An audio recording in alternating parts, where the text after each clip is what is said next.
मुख्तलिफ खबरें चल रही हैं टिकट के हवाले से, जो मुस्लिम लीग नून के अंदर जो इख्तलाफात के हवाले से मुख्तलिफ खबरें आ रही हैं, वो हम आपसे जानने की कोशिश करेंगे कि इस वक्त अगर आप देखें तो दानियाल अजीज साहब जो हैं वो उन्होंने ऐलान किया है कि वो आज़ाद जो उम्मीदवार के तौर पर इंतखाबात में हिस्सा लेंगे। आयशा रजब बलोच साहिबा हैं। फिर आज ही जो राजा अतीक साहब हैं मुस्लिम लीग नून पंजाब के नायब सदर, उन्होंने इस्तीफ़ा दिया है।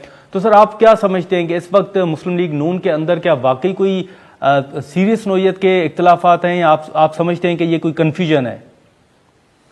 बहुत शुक्रिया नादिर। मैं समझता हूँ कि ये हमारे लिए कुछ अनएक्सपेक्टेड चीज़ें नहीं हैं। हम फोरसी कर रहे थे कि इलेक्शन में जिस तरह की सूरत हाल का हमें एक सामना कह लें या कुछ भी कह लें, जो सूरत हाल हम देख रहे हैं, हमारी तरफ बहुत सी पार्टियां भी आई जिन्होंने इत्तेहाद करने की कोशिश की, या सीट एडजस्टमेंट में हम लोग गए, उस पर भी सवालात उठ रहे हैं।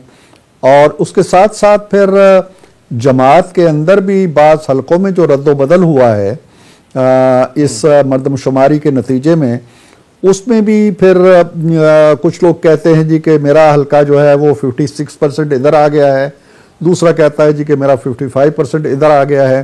वो चपकलश भी, उस तरह की भी हमें सामना करना पड़ा है कि ये एक्चुअली और फैक्चुअली किसके हिस्से में ये हल्का जाना चाहिए।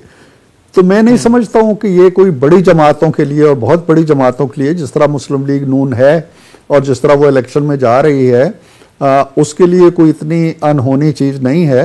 ये तो मैं उसूली और नज़रियाती सी बात कर रहा हूँ। मैं बिल्कुल फ्रेंकली आपको ये बताना चाहता हूँ कि ये जो हलकों की सियासत या टिकटों की तकसीम या टिकटों के हवाले से जो शकरंजियाँ हैं या इख्तलाफात हैं या रिजर्वेशंस हैं, मैं इसमें चूँकि हूँ नहीं इस सारे मामलात में, तो इसलिए मैं ज़्यादा बेहतर पोजीशन में नहीं हूँ कि रोशनी डाल सकूँ।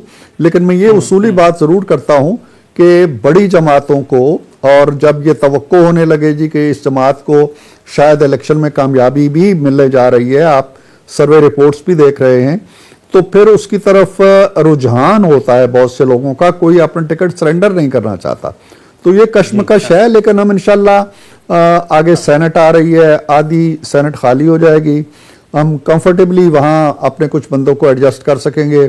फिर हमारा ख्याल है कि बहुत जल्द बल्दियाती इंतखाबात की तरफ जाएंगे, बहुत से लोग वहाँ एडजस्ट हो जाएंगे। तो शुरू में फौरी तौर पे जब किसी को तवक्को होती है तो उसे सदमा होता है, लेकिन रफ्ता रफ्ता फिर वो पार्टी के साथ जुड़े रहते हैं और पार्टी के मफादात के हवाले से ही अपने मफादात का रास्ता बनाते हैं।